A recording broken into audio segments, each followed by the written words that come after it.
ati anaaf yoo dhageesse seera koo yoo eegde saba hundumaa keessa addumaan dhuunfaa koo hin taata. Buusota heetota kaana aanota jalloota si fuulduraa oofee nan balleessa eebba lafichi baasu sumatu nyaata.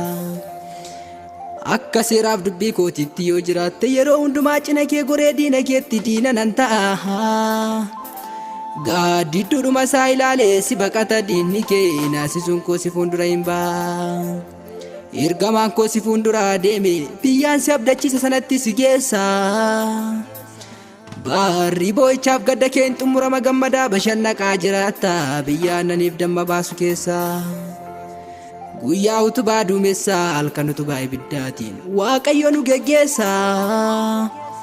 Duulli bitaa mirgaa yoo buufateyyuu lapheen moototaa yoo raafameyyuu amantoonni sodaatiin gatii guddaan nutti ba'e namni tokkoyyuu hin duunu keessa.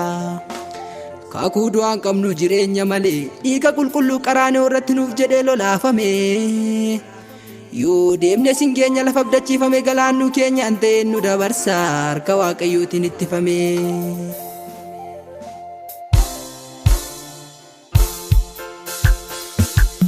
Inni irratti faayinee mataa dhagaa golee qajeelchuu hundee amanamaadha. Qilleensa bubbisu ilaaltee raafamtee abdii keen kutatiin inni si waame Yesuus amanamaadha. Yarraa kakuudhaan mana baase kennee hin beekunni harka isaa maatti. Ijoollee isaaf lolee maqaasaa ulfina argachiisa. Abidda keessa wajjin deemetu ormoota gidduutti. Alaarratti hundaa'ee naman jaallatu guyyaa rakkoo dafee namaa birmata jaalalli isaa jaalala dhugaadha. Namni inni jaalatu du'ee dachee keessan bubbulu awwaala diiguuf Yesuus amanamaadha. Alaarratti hundaa'ee naman jaallatu guyyaa rakkoo dafee namaa birmata jaalalli isaa jaalala dhugaadha. Namni inni jaalatu du'ee dachee keessan bubbulu awwaala diiguuf Yesuus amanamaadha. Amanamaadha Yesuus amanamaadha. Amanamaadha Yesuus amanamaadha. Amanamaadha Yesuus amanamaadha. Amanamaadha Yesuus amanamaadha.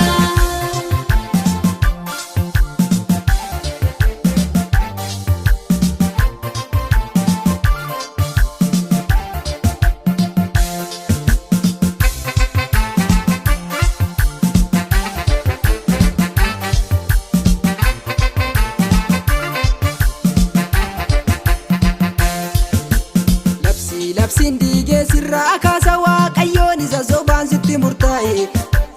Nuti irraa hirriba kaasee talkan guutuu galmee dubbisiisa gooftaan gaholii ka'e. Garagalchaa hojiin Waaqayyoo akkatti inni murtoo godhu namni qoree tasuma biraan ga'u. Isaa dhoksaatti maqaa kee hadheesse tolkaasee gaarummaa kee odeessa. Waaqni dubbannaa maaltu ta'u. Maqaan isaa Waaqayyi naafaadha namni isaa maanateen qaana'u. Abiddaan deebii namaaf kenna Waaqayyoodhaan ni gaholii ka'u. Ulfina isaa eenyumaaf hin kennu raajota sobduu afaan qabachiise.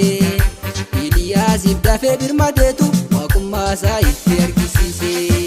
Hiikitaan isa waaqeffadha ani hin baanne filannoo toleera. Michuu koo haadholee gaafa tiiki Yesuus hankudhaan mateera. Amanamaadha Yesuus amanamaadha. Amanamaadha Yesuus amanamaadha. Amanamaadha Yesuus amanamaadha. Amanamaadha Yesuus amanamaadha.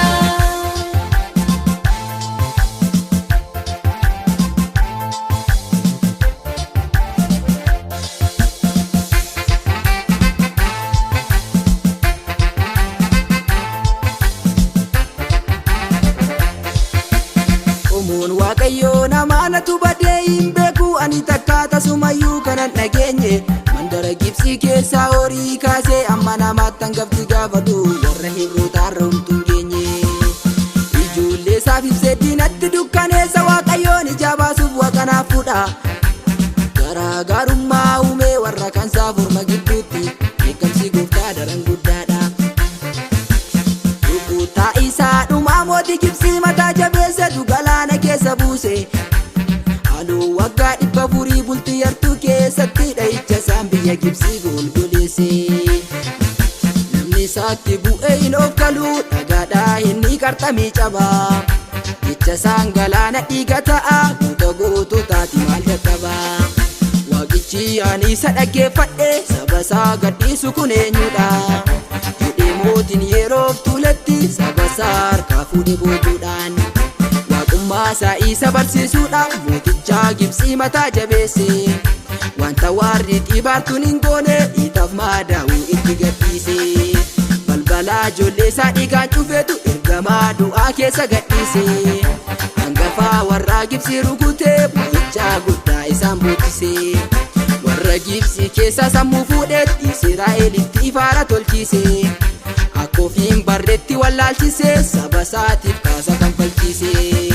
Har'as namni gooftaa qabu hongeedhaan lalisaa caamsaan isa rukutu lolaa godhu lolaa yoo dhaga'e goofticha waan qabuuf inni hin sodaatin cimii dhaabadhu garee waaqayyoon qabu mo'ata gaafa waaqayyoon olisii ka'u aduu dhaabatee isa dhaggeeffata.